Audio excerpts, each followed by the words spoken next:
Muy bien, y en esta campaña electoral de elecciones en nuestra provincia de Santa Fe, con las pasos que se van a concretar el próximo domingo, nos encontramos en el día de hoy con Sergio Aníbal Rossi, quien es precandidato a senador por una de las listas internas de lo que es el peronismo provincial, y el candidato a gobernador de la provincia de Santa Fe, actual diputado provincial, Leandro Busato, y que acompaña en la fórmula como vicegobernadora, precandidata a vicegobernadora por la provincia de Santa Fe, Alejandra Gómez Sáenz. Buenas tardes a los dos.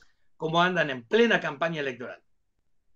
Buenas tardes, Sergio. Un gusto, después de un rato de no vernos. Buenas tardes, Sergio, un gusto grande. Así es, con Sergio Aníbal Rossi, muy cercano a mis nombres. Nos encontramos en aquel momento en una charla, jornadas en el Colegio de Abogados, que quiero traer justamente a la entrevista para iniciar el reportaje, y que es un tema muy importante en el tema de lo que es a nivel nacional, ¿no? En aquel momento era una charla organizada dentro del Colegio de Abogados por la ciberdefensa, había una ley tratando de ordenar lo que es Internet, que no en todos los países está regulado en el derecho interno. Así que bueno, Sergio, te quiero preguntar, ya que justamente hubo periodo después que políticas populares fueron frenadas, ni hablar de la ley de medios de comunicación audiovisual que quedó ahí trunca, desactivada. Bueno, ¿qué sucedió con respecto a esto de regular el tema del espacio cibernético en nuestro país? Aquella charla, bueno, vos te acordabas bien, yo no me acuerdo si era 2014 o 2015, que la había organizado Marta Herrero en una de las comisiones del Colegio de Abogados.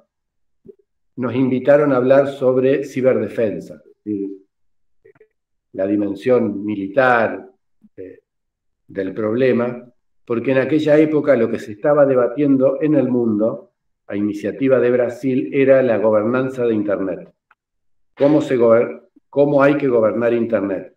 Había sido en el año 2013, a mediados del año 2013, dos episodios muy sonados, que fueron lo de Snowden, cuando hace las filtraciones de información secreta de la actuación de los Estados Unidos en Irak, pero también aparece el hackeo a la cuenta de la presidenta de Brasil, Dilma Rousseff, y el robo del relevamiento de los activos petroleros del Presal, la plataforma brasilera. Bueno, eso motivó que Brasil, en aquel momento en los BRICS, convocara en el marco de Naciones Unidas a debatir quién gobierna Internet. Si uno lo recuerda, nosotros en aquel momento vinimos y explicamos lo que habíamos avanzado en el capítulo militar de eso, de cómo plantear que así como tenemos el espacio terrestre, el espacio marítimo, el espacio aéreo, necesitábamos darnos una política para, llamémosle, este espacio, este dominio, el ciberespacio. En aquel momento, digo, para situarnos, todavía estaba la idea de la neutralidad y la democracia de Internet. Aquello fue como un balde de agua fría, pero ¿cómo? Internet está militarizada. Bueno, seguramente dijimos, bueno, señor, no es que se militarizó Internet. Seguramente, si esto era una herramienta militar en los años 70, que evolucionó y luego se expandió, probablemente no se haya desmilitarizado nunca. Ahora empiezan a verse, sin ingenuidades, que la red la gobierna alguien, que la red no es una entidad que nadie sabe de qué trata. Son un conjunto de dispositivos físicos que generan espacio, vaya a saber qué, cognitivo. ¿Se han definido? Que si se corta la luz, se termina. Pero bueno, todos nos hemos acostumbrado a utilizar estas herramientas entramadas de una manera difícil de percibir. ¿Y qué es lo que pasó? Bueno, los datos personales quedan expuestos. Claro, ese era un problema. ¿dónde se alojan los datos personales de míos, que soy un ciudadano de Argentina, si lo conecto a una compañía internacional que sus servidores están, en el mejor de los casos, en Estados Unidos o en un paraíso fiscal o vaya a saber dónde? Bueno, apareció el problema de la vulnerabilidad de los datos personales, de la privacidad de las personas. Allá, esa vuelta, nosotros presentamos la traducción que habíamos hecho del manual de Tallinn, no estaba traducido al español, que era un intento de equiparar las leyes de la guerra a lo que pasa en el espacio cibernético, después del ataque masivo atribuido a Rusia en Estonia, el primer ataque de denegación de servicios que había habido. Estaba el caso del virus Sputnik, que había interferido y dañado a las centrífugas nucleares iraníes. Pero el debate tenía mucho de lo que son datos personales, problemas de seguridad, de crimen en Internet, pero poco de la dimensión soberana de Internet, que fue lo que nosotros tratamos de explicar allá y en qué habíamos avanzado. Si uno mira del 2015 ahora, me parece que pasaron cosas, como decía uno, y el problema está mucho más claro. Y digo, cito 3 cosas que dan cuenta de cómo evolucionó el debate o la percepción. Una fue el caso de Cambridge Analytica. En aquella época, cuando hicimos la charla, se criticaba a Corea del Norte, a Cuba, a China, de que pretendían cerrar Internet, ¿no? Que no fuera libre de todos, sino que cada país quería regularlo, y eso lo presentaban como una barbaridad. Bueno, ya no Corea del Norte ni Cuba, sino Inglaterra. En su parlamento lo llamó a un señor y le dijo: venga usted para acá. Dice que usted anda interfiriendo campañas electorales de otros países. Efectivamente, dijo el hombre, así es, a mí me contratan y yo manipulo las sociedades, interfiero, hago trampa, difundo noticias falsas. ¿Y quién lo contrata? Usted y varios países, entre otros la Argentina. Había sido contratado, según este señor, un inglés, en el Parlamento británico, por el macrismo, los fondos buitre para interferir y para perjudicar la lista de Cristina Kirchner. Justamente esto es lo que te venía a decir. Claro. Se definen elecciones en Internet. No sé si se definen, pero el señor dice eso, y lo dice en el Parlamento británico. Digo, eso cambia. Ya no hay que discutir un montón de cosas, como decía Jauretche. Hay un montón de sonsos que ya, si quieren seguir siendo sonsos, no es por falta de argumentos, porque hay confesión de una parte. La otra fue un tiempito antes, no mucho antes de la guerra entre Rusia y Ucrania. Rusia anunció que iba a desconectarse de Internet durante una semana. Y de hecho lo hizo, y según ellos, todo funcionó más o menos adecuadamente. O sea, una entidad geopolítica cortó sus vínculos físicos con Internet y eso siguió funcionando. Bueno, habría que pensar cuántos países pueden encarar esa prueba y sostener las actividades que tanto se apoyan en estas redes. Cito esos 2 ejemplos porque me parece que muestran de manera categórica que hay que darle un abordaje soberano al problema de Internet, no solo de la criminalidad individual, sino de cómo esta herramienta que se ha vuelto imprescindible en la percepción de los ciudadanos tiene que tener un cuidado como el que cuidamos la frontera terrestre, marítima o los que navegan en el espacio. Algo de eso se ha hecho, hemos avanzado un montón. Cuando todavía era Agustín Rossi ministro de Defensa, firmó la constitución del Instituto de Ciberdefensa de las Fuerzas Armadas. En el 2014 habíamos creado el Comando Conjunto de Ciberdefensa, y ha habido un gran avance en materia de formación de recursos humanos, producción de doctrina, construcción de herramientas para vigilancia en el ciberespacio y generación de herramientas de, por ahora, software propias. Bueno, me parece que hay muchísimo por hacer, porque como decíamos esa vez, el derecho siempre corre detrás de los hechos, y esta es una materia de una tecnología que no está generada uniformemente en todos los países, está generada en algunos, y nosotros tenemos que correr para irnos adaptando en cómo nos la apropiamos, no perdemos el tren, la entendemos y le damos ese uso soberano que garantice seguridad en ese uso a nuestros ciudadanos, a nuestro sistema, a nuestras instituciones. Pero bueno, hemos vuelto a trabajar en esto, en la gestión esta del Ministerio de Defensa. Muy bien, muy clara la exposición, Sergio, y retomando eso que quedó en el tiempo, pero que es totalmente actual. Vamos ahora a darle la palabra a Leandro para analizar cómo está desarrollándose la campaña electoral para las primarias del próximo domingo, cómo te ha ido en la recorrida de la provincia de Santa Fe, las propuestas que ha llevado a las distintas ciudades y los habitantes de esas ciudades te han vertido, comunicado entre ir y venir de la política, las propuestas y la comunicación directa con la gente. Bueno, la verdad que muy contentos, ha sido una campaña para nosotros muy intensa y muy propositiva. Recorrimos ya hace más de 1 año y medio la provincia, tratando de que la política vuelva a tomar sentido a partir de la agenda de las necesidades básicas de la ciudadanía. Nosotros detectamos que un sector de la política ha hecho de la política un lugar oculto o un lugar diferente a las expectativas de los ciudadanos y ciudadanas, y nosotros detectamos que la política tiene que volver a ser un lugar cómodo para la gente, y entonces las decisiones que los dirigentes toman tienen que permitirnos a nosotros sentirnos incómodos en función de los intereses con los que a veces tenemos que lidiar para tomar determinadas decisiones. Hace 16 años que recorrimos a Agustín Rossi.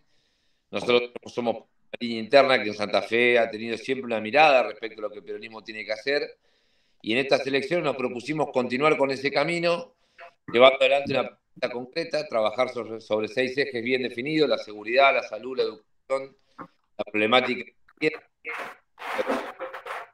obviamente los desafíos de la producción y el empleo, que son por lo menos para nosotros los 6 ejes que hemos podido compilar de acuerdo a lo que el año pasado detectamos tanto en las demandas como en las carencias de políticas públicas en la provincia de Santa Fe.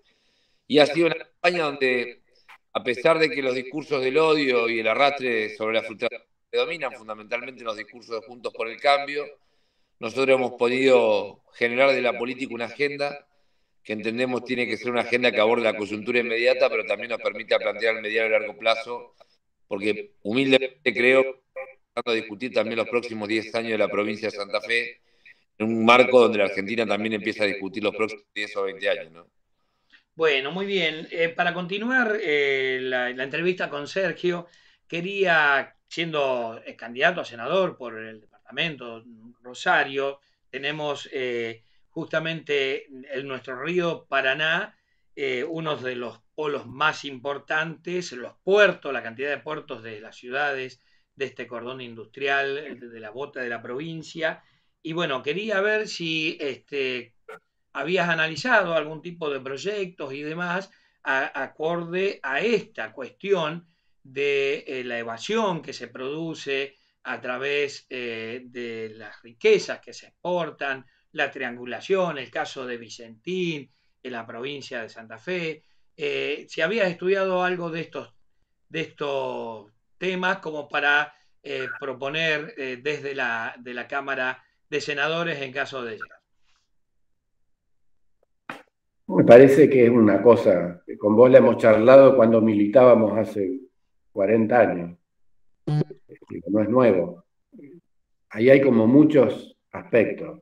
El de la evasión, creo que lo que tiene que hacer la nación argentina en todo su ordenamiento institucional, nacional, provincial, municipal, es controlar el pago de impuestos. En la Argentina se pagan pocos impuestos, a pesar de lo que dicen los que evaden impuestos y le pagan a los pseudoeconomistas para que digan que no. En Argentina se pagan pocos impuestos y mal. La verdad es que lo que habría que hacer es bajar el IVA y aumentar los impuestos a la riqueza. En el caso de los puertos hay otras dimensiones. Eso digo, hay que hacerlo, está clarísimo. Creo que hay otras dimensiones. Lo que hace así desde, uno diría, desde la legislatura provincial. Por un lado,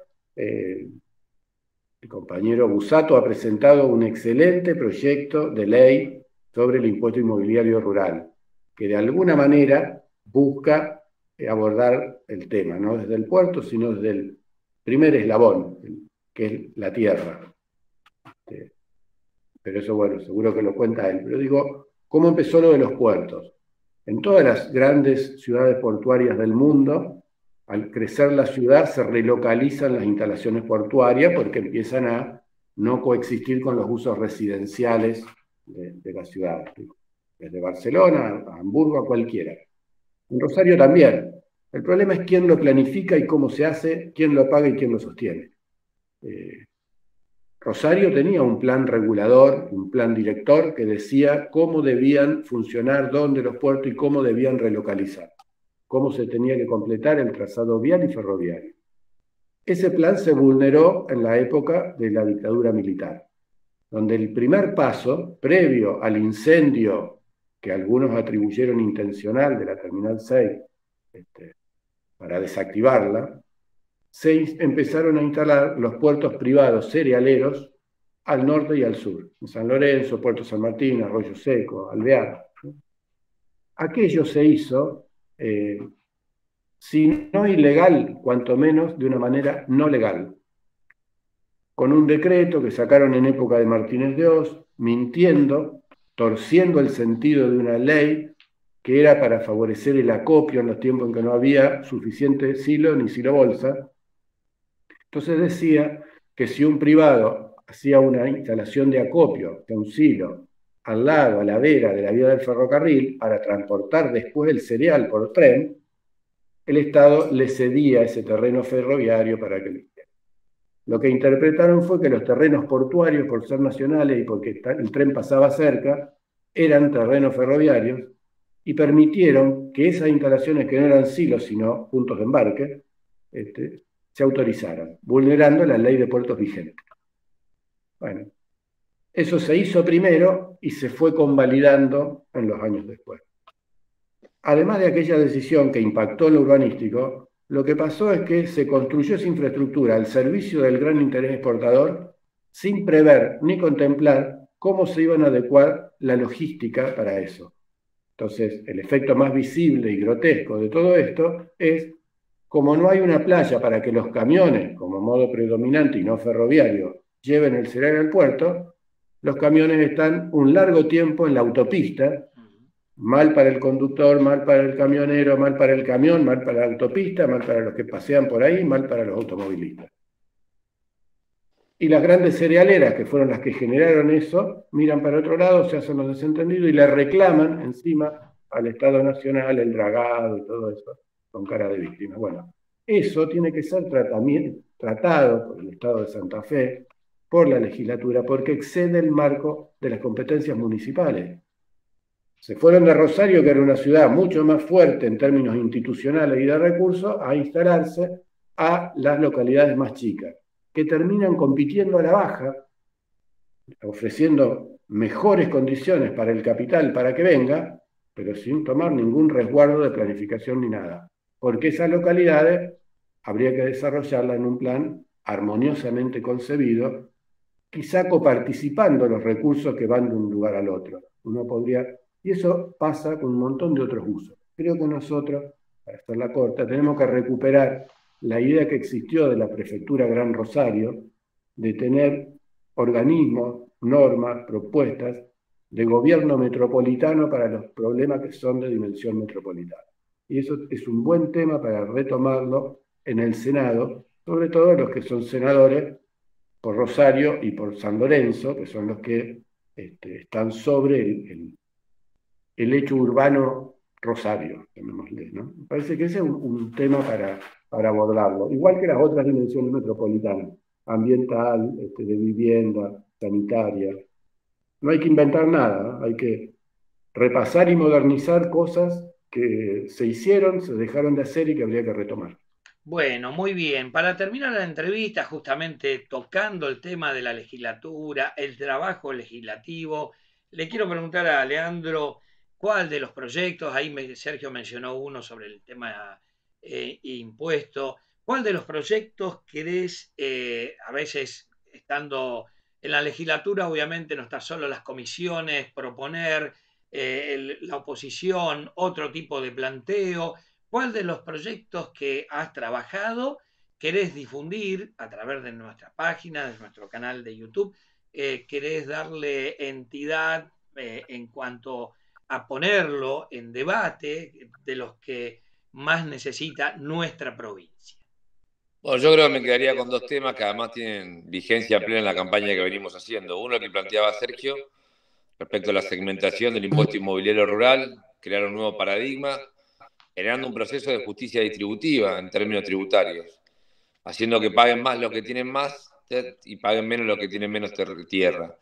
En este caso nosotros estamos proponiendo una segmentación del impuesto inmobiliario rural con la idea de que de los 20.000 propietarios productores de la provincia de Santa Fe, estamos proponiendo bajar el impuesto más o menos a unos 90, al 95%, a unos 19.000 propietarios productores, en la medida que sean dueños de una unidad económica agraria, que es una gran creación de la legislación santafesina, y además se animen a desarrollar de vuelta el modelo de la chacra mixta, rompiendo con la idea del monocultivo de soja, única variación productiva del campo santafesino.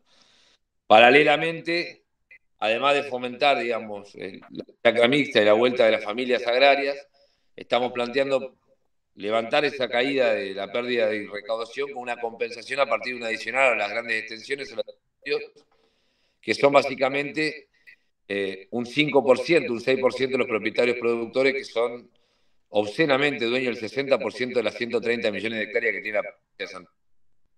Nosotros estamos planteando una serie de adicionales que obviamente aumentan en función de propietarios nacionales o extranjeros, si hacen cualquier tipo de actividad o hacen agricultura intensiva, si tienen obviamente varias explotaciones o una sola, pero lo que buscamos básicamente es que en esta modificación del impuesto inmobiliario rural se genere una segmentación que permita hacer que los grandes propietarios costeen con los adicionales y los pequeños propietarios productores, en la medida que hagan chacra mixta, vean rebajado el impuesto inmobiliario rural para generar un proceso de mayor índice de productividad. Paralelamente, con ese adicional que le pedimos a las grandes superficies, tenemos como decisión política aplicarlo en tres cosas: la actualización catastral permanente para mejorar los controles del Estado, la infraestructura rural, gas, luz, agua, conectividad, campo, y un por la campaña ya por 2005.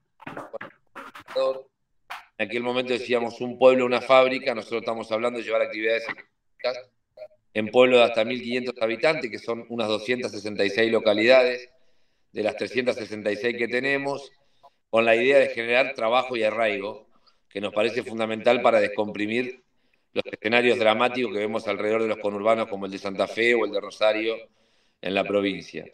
Y el otro proyecto que me parece destacable es lo que estamos intentando a través del deporte, en la jerarquización de la actual Secretaría de Deporte, que está bajo la órbita del Ministerio de Desarrollo Social, y la creación de un Ministerio de Deporte con una estrategia de masificación deportiva, una Secretaría de Clubes y una Secretaría de Deportes Federados, y dos leyes complementarias, una de financiamiento deportivo que se agrega a la de iniciativa privada. Nosotros estamos planteando grabar con el 1%, con una tasa del 1% las exportaciones e importaciones portuarias, y con eso recaudar a dinero de hoy, según los cálculos, unos 7.500 millones de pesos para infraestructura deportiva, y paralelamente una ley de boleto deportivo gratuito que copie el sistema del boleto gratuito educativo, trabajando con los clubes en pasajes mensuales para que los chicos y las chicas puedan asistir a practicar un deporte sin limitaciones. Me parece que son dos temas relevantes, dos temas que hacen a lo que nosotros planteamos para la provincia, que es un Estado presente garantizando el acceso y la distribución de la riqueza, y nos parece también parte de lo que nosotros venimos sosteniendo políticamente en Santa Fe de hace mucho tiempo, ¿no? Bueno, felicitaciones, me parece muy bueno el proyecto. Esperemos, hagamos votos desde ya a que esto salga aprobado a la brevedad. Los tratamientos legislativos obviamente tienen varios pasos, pero creo que el compromiso de todas las fuerzas, tenemos que dejar de lado mezquindades. Creo que esto es un proyecto muy, muy bueno, que abre justamente la potencialidad de Santa Fe, de todas las regiones, todos los pueblos, así como has mencionado recién. Bueno, con esto nos despedimos entonces.